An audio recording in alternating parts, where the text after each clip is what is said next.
Depending on where you are in the course and how many times you've seen this video, this is an introduction or a refresher on the wildcard mask. I'm going to put this video in 3 different places in the course. At the beginning of the OSPF, EIGRP, and ACL sections, this gives you a good fundamental review of the wildcard mask before you hit those 3 areas, because all 3 of them use wildcard masks heavily. ACLs use them to determine what part of an address should and should not be examined for matches against the access control list itself. And we're going to do plenty of that in the ACL section. Their use in EIGRP and OSPF is a little bit different. It allows us to tie down which interfaces should and should not be enabled with the protocol in use. Now, wildcard masks are required in OSPF network statements. They're not required in EIGRP network statements, but their use is highly recommended. Now, wildcard masks, you'll usually write them out in binary and then convert them to dotted decimal, because that's the way you have to put them in at the router. Now, with some wildcard masks, you're just going to be able to look at the address and say, okay, I know what this is without writing it out. But here, wildcard masks, I call them bizarro subnet masks or inverse subnet masks, because the zeros in wildcard masks indicate to the router that this particular bit has to match. Ones are the I don't care bits. The ACL doesn't care if there's a match or not. It's the total opposite of a network mask.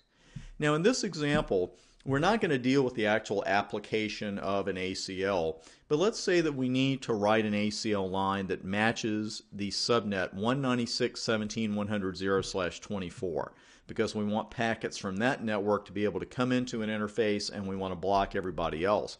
Well, we need to know how to write an ACL that allows packets in if the first 24 bits match 196.17.100 exactly and does not allow any other packets regardless of source IP address.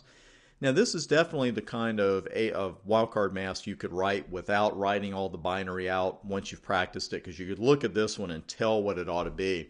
But I want to show this to you because it illustrates what I'm talking about with these ones and zeros.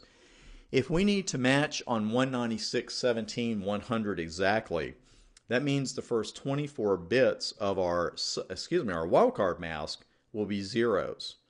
The 4th octet's going to be all ones, I don't care. And you'll notice it is kind of inverse from the subnet mask itself of /24, because we know that's 24 ones followed by 8 zeros.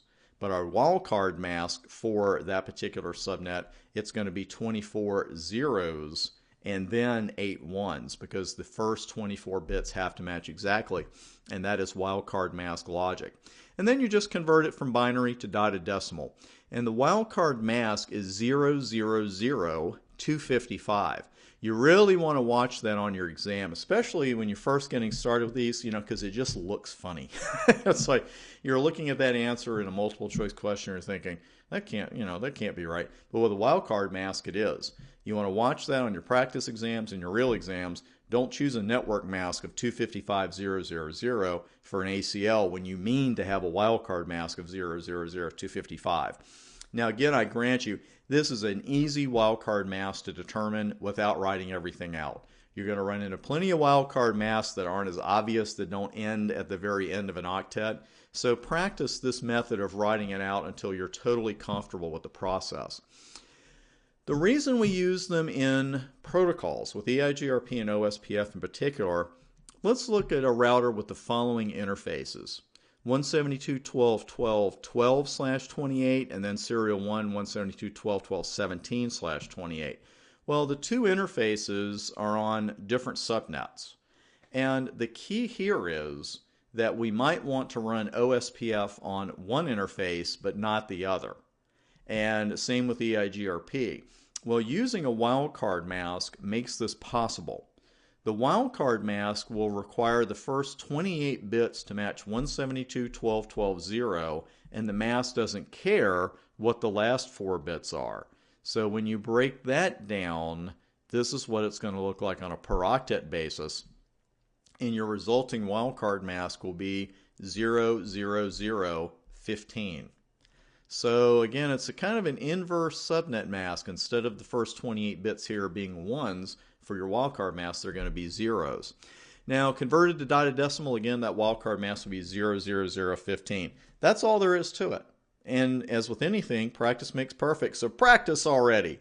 This is the kind of thing, again, when you've got 5 minutes here, 10 minutes there, even at home, even at work, if you're taking a little authorized break, of course, just get a piece of paper and just start writing some of this stuff out. If I had this interface, and I wanted to enable it with OSPF, and this one, what would the wildcard mask be? Getting a little bit of practice here and there like that really does pay off at the end of the day and at the end of your exam. So again, I'll put this in the OSPF, EIGRP, and ACL sections.